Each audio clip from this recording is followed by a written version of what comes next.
En podcast comme à la radio, vous écoutez RTL. Vous écoutez RTL. À la pointe de l'actualité avec Médicis, la mutuelle retraite des indépendants. Renseignements au 0800 240 240. RTL Matin. Z comme Zemmour.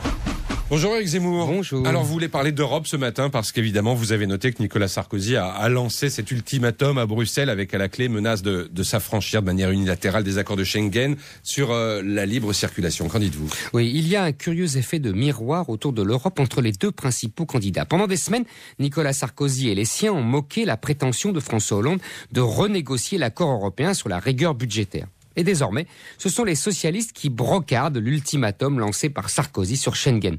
Hollande qui traite Sarkozy de mauvais Européen comme Sarkozy jugeait que Hollande mettait l'euro en danger. Hollande qui moque les rodomontades de Sarkozy comme celui-ci brocardait les rodomontades de Hollande.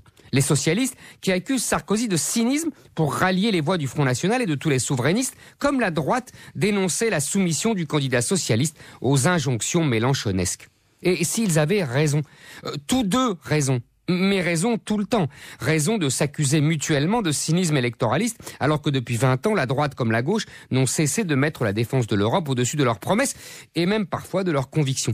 Raison aussi quand ils dénoncent les carences de l'Europe. Ah oui, donc au-delà de la simple stratégie politique, j'ai envie de dire, sur le fond, vous pensez que l'euroscepticisme gagne du terrain ? Sarkozy a raison quand il décrit l'Europe de Schengen comme une passoire à clandestins, en particulier sur son flanc méditerranéen avec la Grèce qui laisse passer tout le monde en provenance de la Turquie. D'ailleurs, l'Union européenne, depuis le débarquement à Lampedusa de milliers de Tunisiens, a, sur la demande de la France et de l'Italie, entamé une réflexion sur Schengen. Mais le propre des négociations à 27 pays est d'être interminable. Nicolas Sarkozy a aussi raison lorsqu'il explique que l'Union européenne est le continent le plus ouvert au commerce mondial. Depuis 20 ans, la Commission de Bruxelles croit dans les vertus du libre-échange comme un dogme religieux. C'est elle qui a jeté les pays d'Europe dans le bain glacé de la mondialisation, elle qui a accepté de gaieté de cœur l'entrée de la Chine dans l'OMC qui a déséquilibré le commerce mondial et nous a coûté de nombreux emplois. Car c'est elle qui parle au nom de l'Union européenne lors des négociations commerciales. D'ailleurs, Nicolas Sarkozy a copié à cette occasion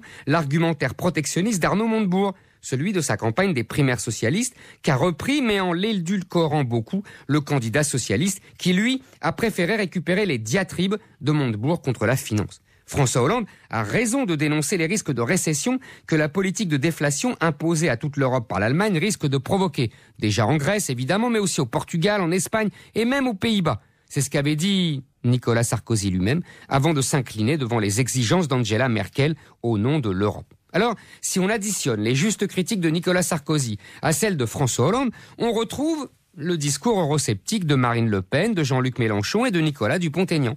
Leur ultime divergence porte sur l'euro, le cœur du système et le trésor que veulent défendre et Sarkozy et Hollande. Mais ça, ce sera pour la prochaine campagne en 2017. Ouais, enfin d'ici là, de l'eau aura coulé sous les ponts de toute l'Europe, cher Eric Zemmour, qu'on retrouve évidemment sur rtl.fr. Merci beaucoup, Eric.